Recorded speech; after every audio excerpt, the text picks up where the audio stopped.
Hola meditadores, bienvenidos a un nuevo episodio del podcast El Arte de la Meditación. Yo soy Raciel Tobar y hoy estamos estrenando un nuevo formato, un podcast en el exterior. Estoy en mi auto, en mi coche, y en unos momentos me voy a dirigir hacia una clase de yoga que estoy tomando y quiero probar con este formato más informal, más casual, más personal. Y hoy quiero aprovechar para contarles un poco la historia de cómo llegué a la meditación. Quizás no es tanto por qué empecé a meditar, sino cómo la meditación llegó a mi vida de alguna manera.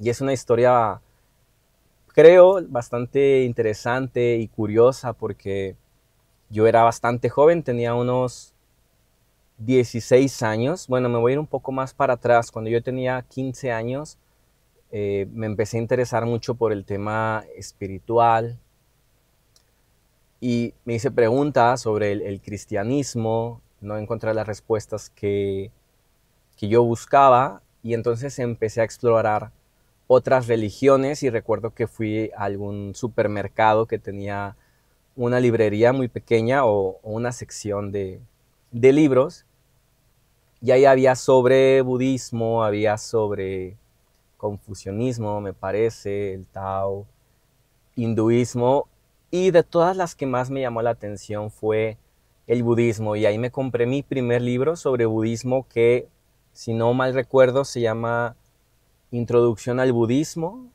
de la autora Erika Rueda, y en ese momento me impactó muchísimo. Debo reconocer que realmente lo entendí poco, tenía 15 años, aún tenía pocas lecturas, pocas experiencias. Pero lo que más me marcó fue que ese libro hablaba, además de hablar sobre la meditación, sobre quién fue Buda, que es ser un Buda, un ser iluminado, pero sobre todo me marcó las 4 nobles verdades. Las 4 nobles verdades, que bueno, no es el propósito de este episodio, tal vez no las tengo tan frescas, pero de alguna manera es como un sistema equivalente a lo que diríamos hoy como un sistema de salud para diagnosticar, entender la causa del sufrimiento y del malestar. Si no mal recuerdo, estas 4 nobles verdades son: la primera es el sufrimiento existe. En términos más contemporáneos podemos decir que todas las personas tenemos una tendencia al malestar, una tendencia reactiva o de responder reactivamente hacia el estrés por diferentes causas. La segunda noble verdad es que este sufrimiento tiene causas. Y al igual que un médico contemporáneo, cuando encuentra una enfermedad, trata de buscar cuáles son sus causas. Y la tercera y cuarta noble verdad se refieren a cómo podemos eliminar de raíz esas causas del sufrimiento, cuál es el sendero o la metodología para lograrlo, que finalmente te va a llevar al nirvana o la iluminación. En términos más contemporáneos podemos decir que es llevarnos a un estado de autorrealización, de, de gozo, en donde todas nuestras habilidades y nuestro potencial se desarrolla de la mejor manera. Pero hablemos de las 4 nobles verdades en otro episodio. Esto lo quería compartir porque fue quizás mi primera aproximación hacia los temas de la meditación. Ahí no empecé a meditar propiamente, pero ya me abrió muchísimo el interés por el desarrollo espiritual, sobre todo por el budismo, ¿no? Me impactó mucho cómo en estas 4 nobles verdades Buda de alguna forma describe que una de las causas del sufrimiento es el apego, ¿no? Que el apego no es cualquier deseo, no es el decir quiero ponerme una camisa negra hoy en vez de una camisa blanca. No, eso es simplemente deseo. Se confunde mucho el apego con el deseo. Entonces la causa del sufrimiento no es el deseo, sino el apego. ¿Qué significa apego? Un deseo incontrolado por obtener algo o por rechazar algo con la creencia de que eso te va a hacer feliz. Entonces hay una gran diferencia entre un día despertar y decir, bueno, hoy me quiero poner una playera de color negro, me doy cuenta que todas están sucias, no pasa nada, me pondré una roja, una blanca o del color que yo tenga. Pero otra cosa es decir, reaccionar reactivamente, decir, maldita sea, es que no la ve, es que no me gusta la ropa de otro color y no me siento bien y no me identifico y no puede ser, no quiero usar una playera sucia, ¿saben? Eso es el apego, como una forma descontrolada, un deseo por poseer, tener o experimentar algo, pensando que eso nos va a hacer felices o que si no lo poseemos nos va a hacer feliz. Yo tenía unos 15 años cuando leí esto, pero me identifiqué mucho porque en ese entonces mi ideal o mi anhelo más grande era ser un gran artista, ¿no? Yo tocaba guitarra con un grupo, tocábamos rock. En ese entonces, pues en Monterrey vivía, se conoce aquí como la avanzada regia, ¿no? Un apogeo, ¿no? de bandas que tal vez te suenen como Panda, División Minúscula, entre muchas otras. Entonces me ilusionaba mucho vivir como artista, como músico, llegar a ese punto, pero incluso pude en ese momento reconocer cómo el pensar, el no llegar a lograrlo, me generaba una frustración, me generaba un tipo de malestar psicológico, ¿no? Claro, quizás hoy tengo un poco más de bagaje para conceptualizarlo de una mejor forma. En ese momento quizás no lo conceptualicé así, pero la sensación era esta, ¿no? El quiero esto, pero si no lo logro voy a ser infeliz. Entonces cuando yo leo sobre estas 4 nobles verdades, wow, de alguna forma fue el inicio de una transformación psicológica incipiente, espiritual. Pero ahí no empecé propiamente a meditar, quizás algunos ejercicios que se compartían ahí. Lo curioso fue que por esa misma temporada yo empecé a salir con una chica que fue pues mi primer novia formalmente. Esta chica, bueno, le mando saludos si llega a ver este video, se llama Marta. Eh, y ella es mayor que yo, entre 2, 3 años. Entonces también ya tenía un poquito más de interés en temas espirituales, en desarrollo de la conciencia. Y recuerdo que ella, al ver que a mí me interesaban estos temas, me regaló un libro, un gran libro, bueno, es un pequeño libro de una lectura relativamente breve, pero es un gran libro. Se llama Metafísica 4 en 1 de Connie Méndez, quizás te suene. Esta metafísica no se refiere tanto a un estudio fenomenológico de la física como tal, sino se refiere a pensar más allá de los fenómenos, digamos, del plano físico, haciendo alusión al plano mental y espiritual. Entonces, este libro es sobre, más en concreto, metafísica cristiana. Es un tipo de pensamiento, se podría decir un tipo de filosofía, en el que pone a la mente como el centro del desarrollo espiritual, tomando en cuenta muchísimos conceptos cristianos. De hecho, toman a la Biblia como referencia, pero dan un giro de 180 grados porque mientras que quizás para un cristianismo ortodoxo la interpretación es más o menos literal, en la metafísica cristiana de maestros como Connie Méndez, Saint Germain, entre otros, la Biblia es meramente un tratado psicológico, es como un drama psicológico en donde los personajes, los sitios, los sucesos representan un estado mental o alguna enseñanza para entender mejor el funcionamiento de nuestra mente. Entonces, en este primer libro de Metafísica 4 en 1, que es bastante famoso para las personas que, bueno, de alguna manera se interesan por estos temas espirituales, fue el inicio para mí de cómo yo llegué a la meditación. ¿Por qué? Porque este libro te habla mucho de cómo, a ver, lo voy a describir de esta forma, quizás no es la forma más correcta, pero es como esta filosofía de pensamiento positivo, de ley de atracción, pero bien fundamentado, bien encaminado, con una metodología, con un sistema, con una filosofía profunda, ¿sí? De hecho, este pensamiento positivo, digamos, superficial, que ha estado de moda en los últimos décadas tal vez, o por ejemplo este movimiento que se puso de moda con el libro de la ley de la atracción, no, se llama El Secreto, ¿no? Donde hablan sobre la ley de la atracción de una forma muy, pero muy superficial, muy casi que más como el servicio de los deseos del capitalismo por el consumismo bajo la premisa de que puedes lograr y obtener todo lo que desees simplemente imaginándolo.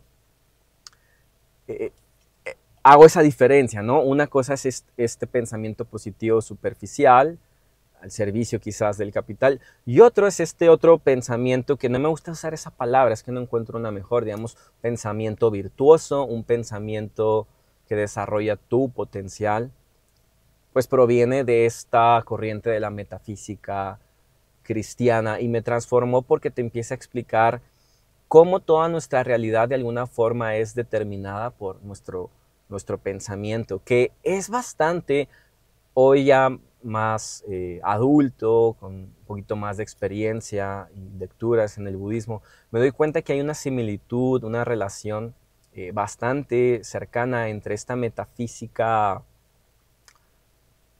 cristiana y entre el pensamiento budista.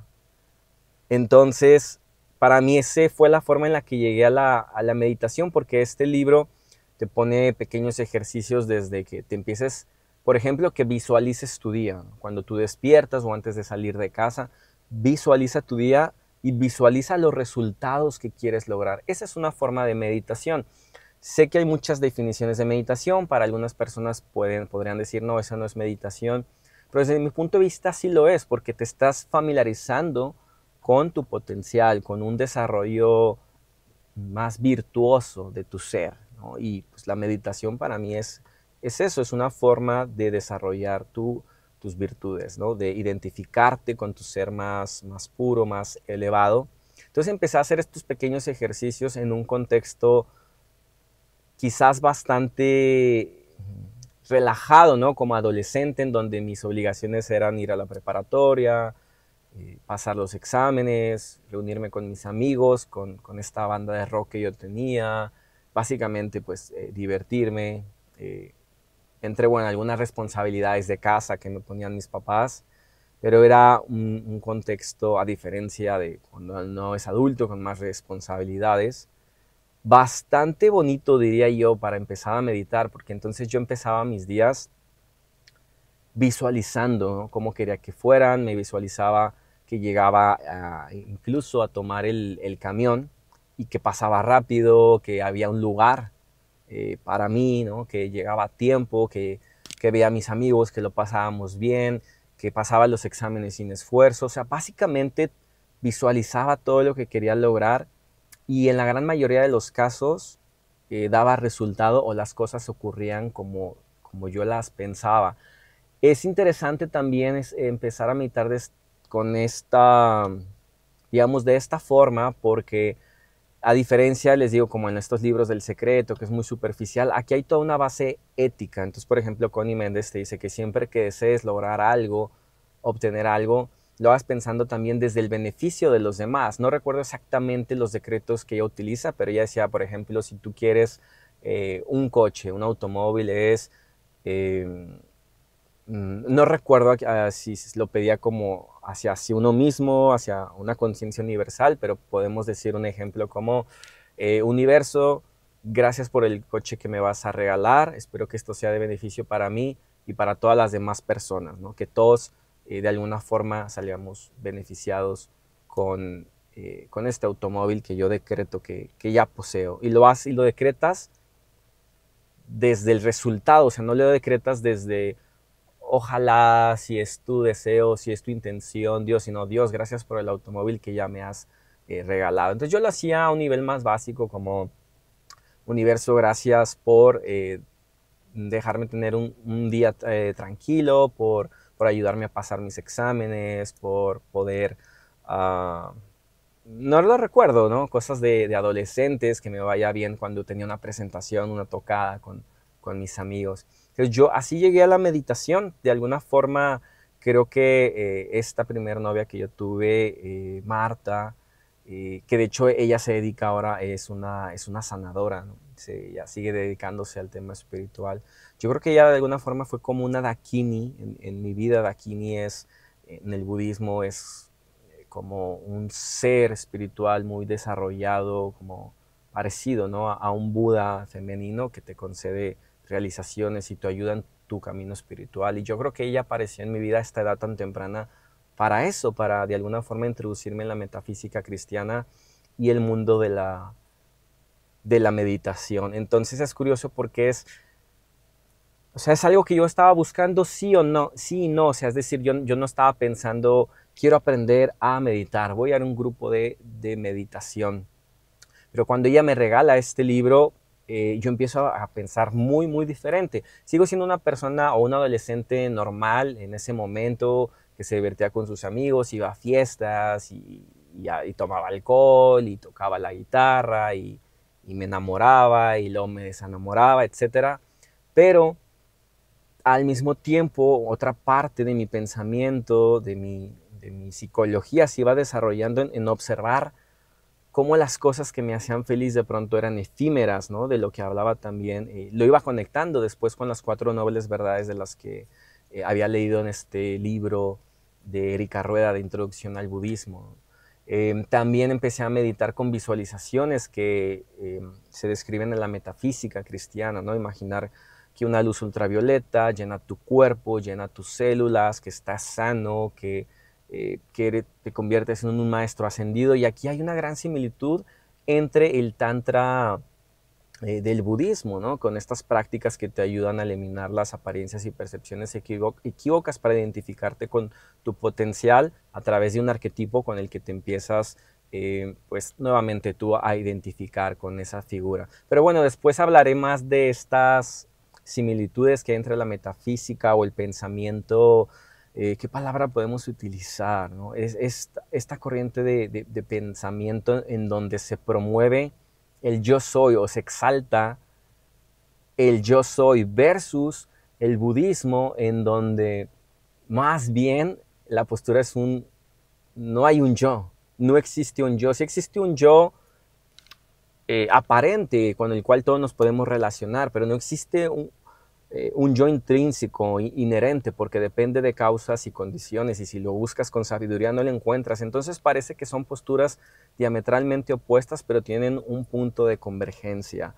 En ese contexto quizás yo me desarrollé un poco con la metafísica cristiana, después asistiendo a logias de metafísica, con visualizaciones donde te ves como un ser de luz, te ves tu cuerpo sano, feliz, amoroso, compasivo, pero al mismo tiempo seguía haciendo algunas lecturas sobre el budismo. Sin embargo, tendrían que haber pasado más o menos unos 8 años, no lo recuerdo, fue quizás hasta mis 22, 23 años, cuando volví a retomar en serio el budismo y cambio o pasé a otra fase en donde entiendo la meditación de una forma también distinta o desde otros ángulos. Pero por lo menos en un inicio, así empecé, en resumen, porque mi novia de entonces, de adolescente, me regaló este libro, yo lo empiezo a leer, me transforma la vida, leo un libro sobre budismo, empiezo como a comparar, ¿no? Estas enseñanzas, empiezo a asistir a logias de meditación. A ver, no recuerdo si el término era logias, creo que sí. Que también fui masón, fui parte de una logia, pero ese es otro tema que creo que no tiene nada que ver con la meditación. Y bueno, fue una gran experiencia, ¿no? Creo que el empezar a meditar desde adolescente. También después trae muchos retos porque empiezas a empaparte después de más información conceptual en la carrera. También soy psicólogo, entonces estudié psicología, muchas cosas se contradicen. Entonces he tenido como muchas fases, ¿no? Como, esa la recuerdo como una fase muy, quizás muy romantizada, ¿no? Como una era donde la meditación era, no sé, sigue siendo, ¿no? Una herramienta increíble, pero empezar a meditar como adolescente no lo había pensado hasta este podcast improvisado que estoy haciendo. empezar a meditar de adolescentes es una experiencia increíble, ¿no? Porque muchos empiezan a meditar quizás a sus 30, 50, 70, reflexionando en el final de tu vida sobre el propósito de la vida. Y yo como adolescente tuve la suerte, el privilegio, el buen karma de interesarme por estos temas desde joven. Y nuevamente, por lo menos mi contexto, mi situación era relativamente muy tranquila, muy privilegiada, clase media sin carencias, ¿no? Tampoco con grandes lujos, pero poder estar en ese contexto sin grandes preocupaciones, aplicar la meditación, eh, no sé, lo recuerdo con mucho cariño. Y bueno, ya les platicaré en otros episodios cómo fue cambiando, ¿no? Porque después en la universidad, híjole, tengo como un choque ideológico entre estas ideas de la metafísica cristiana versus la psicología patologizante, que es la que se ve académicamente en la carrera, una psicología muy limitante, ¿no? Después egreso, retomo el budismo y bueno, el budismo trae esta postura más para negar el yo, después entro con toda la onda de mindfulness, entonces he tenido muchas como periodos, pero bueno, perdón si quizás hoy no he seguido una línea y no tuve guión, ni siquiera pensé en los puntos que iba a comentar. Si les ha gustado este formato, pues háganmelo saber para hacer un poquito más episodios de este tipo, un poquito informales, ¿no? Sobre la marcha. Pero bueno, sí que seguiré haciendo varios más, podemos decir, más didácticos, más metodológicos, ¿no? Y ir jugando con ambos formatos. Bueno, yo soy Raciel Tobar y nos seguimos escuchando en mi podcast El Arte de la Meditación. Que tengan muy bonito día.